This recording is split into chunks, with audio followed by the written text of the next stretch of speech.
Hello there, Di here.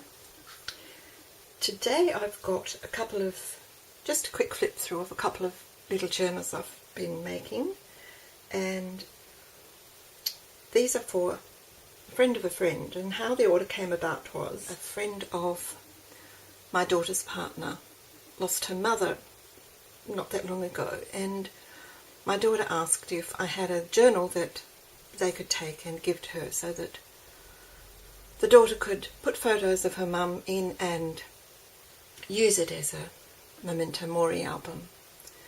And we went through the box of journals and found the little blackbird journal, which was still sitting in there from ages ago, which was quite good for putting in photos and had plenty of space for photos, not a lot of journaling space.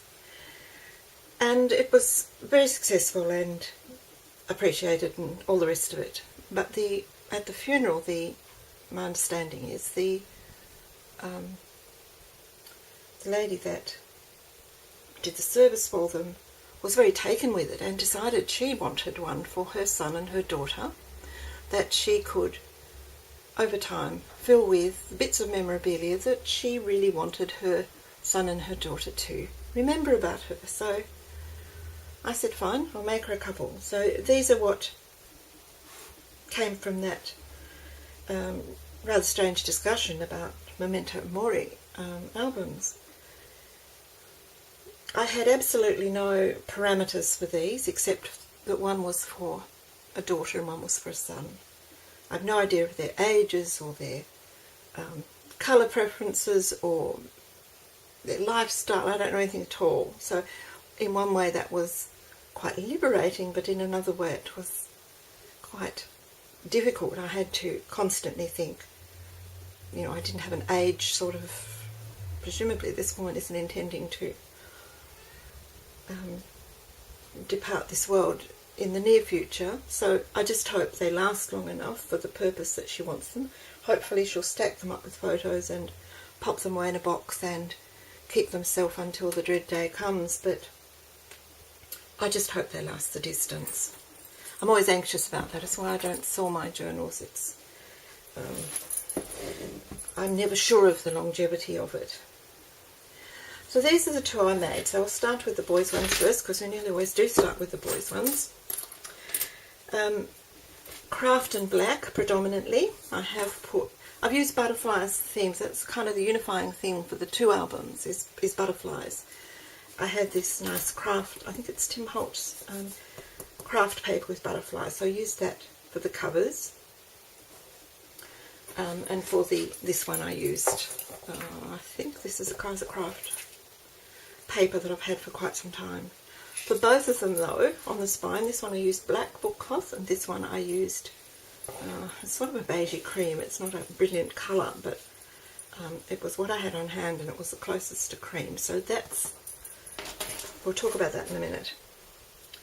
This one has a little frame on the front with memoir on it.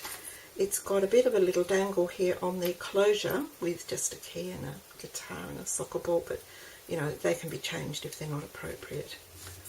I just wanted to put something on it so that they were as similar as they could be. Each of these albums has got 8 pages, and the pages are all the same as the little blackbird journal, from the tutorial by Scrapbook Maven, and it's called Interactive Pocket Page, and they're all the same, and as you can see it opens out 1, 2, 3, 4, 5, 6, 7, 8 sort of surfaces. And while I've put a pocket on this front one, the others are all completely clear. So there's oodles of room for photographs and other bits and pieces. So it's ideal for that sort of photographic memory book. With this one I've just used 2 pockets. There's a slightly larger one in the back and a smaller one in the front, and I just put a little bit of metal and a sort of masculine coloured brad in the middle, just you know, it's a bit hard to use these old brads up sometimes, but I thought they looked quite nice, and they picked up the colour. In this front pocket for this one, I've put a couple of envelopes. That's just a journaling card. That one and the spine, but if it's the same image, I just enlarged it for the spine, is from the Graphics Fairy. As is this, I believe this little envelope is from the Graphics Fairy. And I've put a couple more journaling cards in there as well. And that's, I like to have an about this journal so that some details can be written about whose journal it is and when it was started and what the purpose of it is. And this little envelope, and I believe this is one of Genevieve's templates, and that's an Ephemeris Vintage Garden butterfly on the front that I had from another project. That's just to put a personal note in. Presumably this mother will be writing letters to her children, so there's envelopes in both of them. These little place cards, little journaling cards in the pockets, are all from Ephemeris Vintage Garden, from one of the downloads that I have of hers. And you can see the pages are all, I won't open them all because they're all very similar, but I used as masculine a sort of colourway as I could, and each of the pages has got the large central tag has got a cog on it of some description. And I've tried to keep to the browns and yellows and tealy sorts of colours. Now this little insert was a Papercrafter 45. I'll put the details of these below, and there is a couple more of those envelopes. This one's a Genevieve one, and this one is the Graphics Fairy. Again, they're just for private notes. This little insert is rather cute. It's got a couple of tags in it. It's got a belly band, and it's really just a little got a journaling spot in the middle of each, but it's really just for photographs. So there's 3 of those, 1, 2, 3 of those with a little journal spot, and a large one, 1, 2, 3, and a journal spot. Rather a nifty little one. That's a Papercrafter 45 design with a key on the belly band there. Just to keep that metallic theme going. The back is perfectly plain, nothing on the back apart from the grommet for the closure, and a little metal frame on the front. So that's for him. Now for her, I made it a little bit more feminine, as one does. I'll just take the dangle off because we don't want that clashing away. Again, the butterfly theme. This book paper was, book cloth was a little beigey. For the purpose, I'd have preferred it to be more cream, but it was all I had. Ran a strip of ribbon front and back, otherwise perfectly plain apart from the dangle. Again, the same, my usual closure.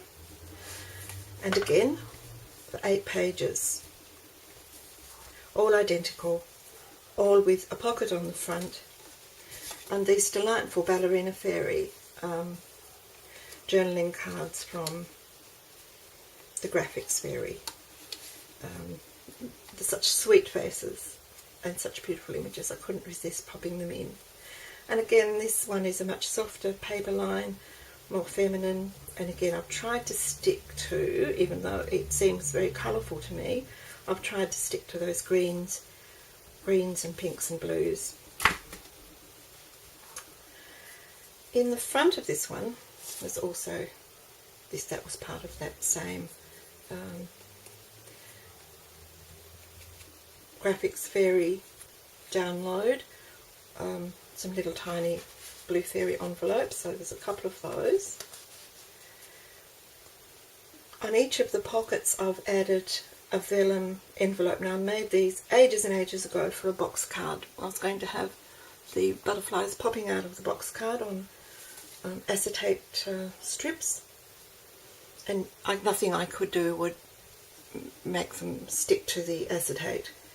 So they've been in my butterfly box ever since, and they've finally found a home in this little journal.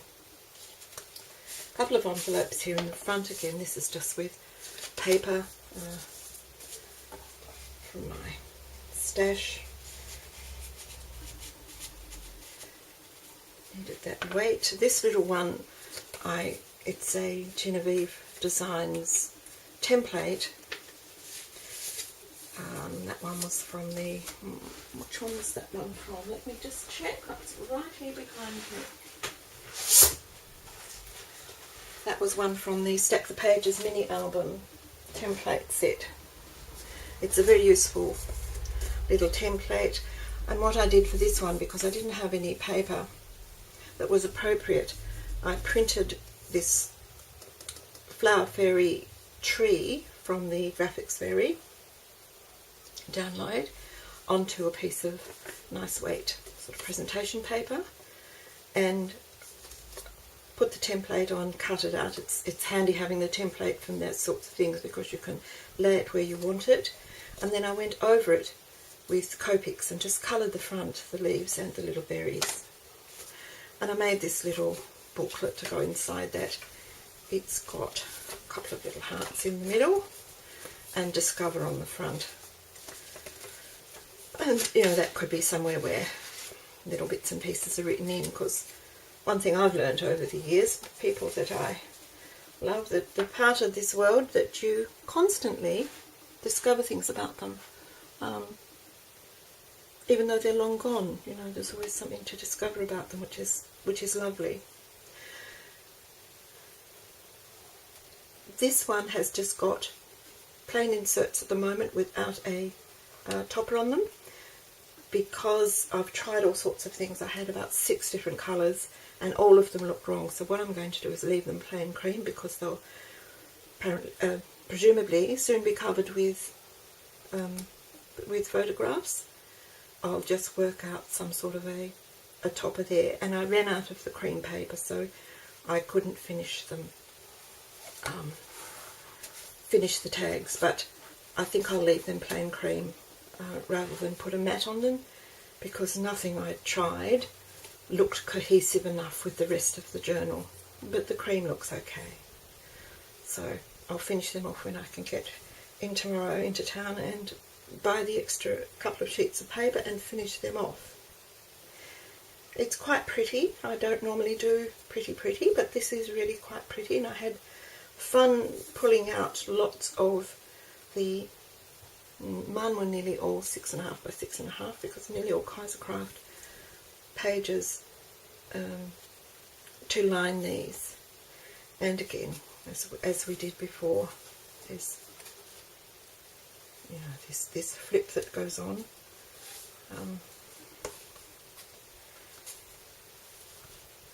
So these are all quite feminine, quite pretty. And that's the colour, if I could have got that I would have used to line the insert tabs, the photo tabs. But I only had, of course, 2 little sheets. This is another Papercrafter 45 template. It's got the space for the tag in the back, and it just closes up. Watch your mouth right, that goes up, they go down, and that just shuts like that, and there's room for several photos. And this is a nice big tag that just goes in there, and again would be a good space for some journaling or some photos or both. So that's about it. That's the 2 little journals. The one thing I did with this, and I'm keen to see how it pans out, usually when I make the spine, I add a double layer of paper, and I end up with all this bulky bending things, which always irks me. It doesn't sit really flat, and it's always a little bulgy, and it doesn't sit neatly if I use good quality strong cardstock. For this one, instead of putting any paper over the spine, I simply used the book cloth. I covered the front and the back, used the book cloth to overlap and come right down and right up. So I'm anxious to see how this one pans out. I checked a few university library sites that have got information about how they adhere their book cloths down to books and do repairs, and PVA glue is what they advise, so that's what I used. I had a good Helmar PVA, and so that's what I've used. So I'm quite keen to see just how well that works out. The little dangle's got a butterfly, some pretty beads, and a little heart that says forget me not. It's got a little diamante feather. It's got a set of keys and my heart, my hand, inky fingers thing, and another pretty little chain with coloured beads, clear beads, glass beads, and a little acorn on the end. And it just goes on that little clip at the top of the spine. So there we are. There's my 2 butterfly Memento Mori albums, both identical in lots of ways but different in others. Thanks for watching. I'll talk to you soon. Bye for now.